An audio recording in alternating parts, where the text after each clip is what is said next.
basically entails, welcoming these beautiful guys from all over the Southern Africa region. It entails ensuring that the program in terms of strategy and implementation is intact. It entails a lot of stakeholder management because as you would know that the project is sponsored by the USAID, MasterCard Foundation, Dow Chemical and the University of South Africa. So essentially my role is to play at a strategic level a role of ensuring that we hold everything together and that these beautiful guys are able to come from their countries into South Africa and ensure that they learn to add value to our beautiful continent.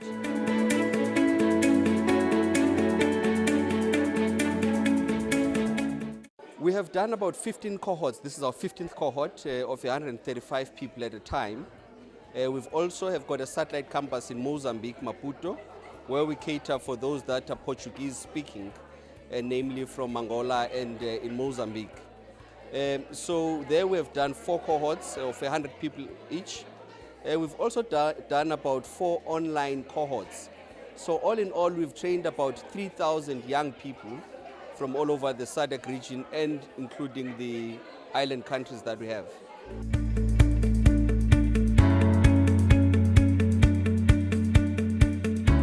So one of the things that is our strength is that we've got alum, coordinating bodies in all the 14 countries of the region.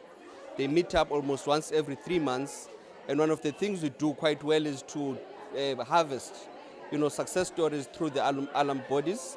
So effectively what they do is that those that have came through the center would over time write to us and say, I am Andy Sipengane from this country. When I got into the center, I had this beautiful idea. The center has helped me to panel beat it, and I went back home, collaborated with other fellows, and now I'm employing 10, 20 or 15 people.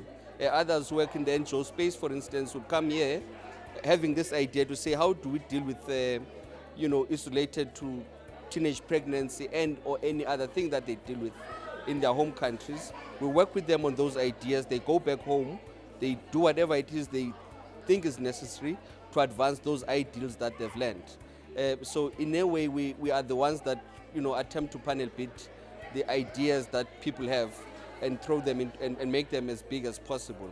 So the alum bodies are primarily responsible for us to feedback to our stakeholders on the impact that the program continues to make.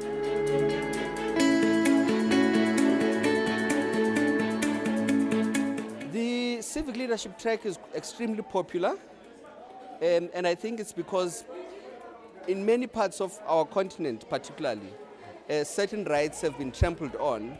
You get a sense that in some parts of our continent, people with disabilities, for instance, are not getting the kind of recognition, or equal rights that other people have as they should.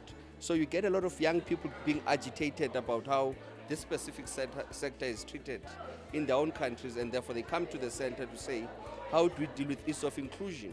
People that are coming from the LGBTQI community will come here and say, in country X, for instance, I know that quite a few people in countries like Malawi and many others were saying, I'm part of this community, and I'm not, if I were to be known at home, I would be beaten up or some kind of a thing like that. And how do I come to the center, work with others from different countries to ensure that my rights in my own country are entrenched and I'm able to enjoy them since they're fundamental in nature.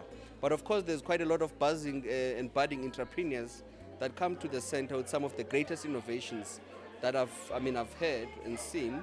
And they come here so that they are able to massify the impact of their ideas. One of my favorite sessions, I attended classes this morning, but my favorite session is when they do the pitch session.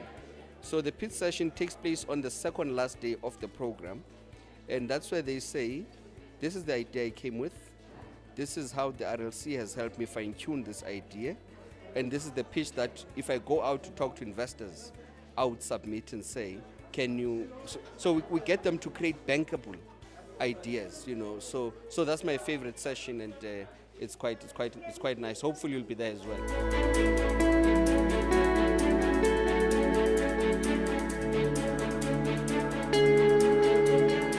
first one is transformative leadership, namely what it is that people are able to come here, go back home, and do with regards to transforming the societies that we find ourselves in. And we always say that transformation does not have to be macro.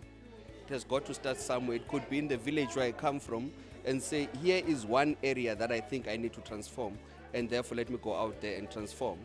The second one being the important ethos of Yali, namely responsible and ethical leadership. How do I go back home, and when I see an injustice done and I'm in a position of leadership, I'm able to say, nope, this is not ethical, you know. How do I, when the policy says I must get 3 coats for anything that's above 100,000, will I be able to sign 1 coat if 3 is required? How ethical is that, and all those kind of things. So those are the 2 things. And the third one is the important issue and element of Yali, which is cross-border collaboration, because this is about creating networks amongst young people so that they're able to work with one another across borders and all of that. So broadly, those are things.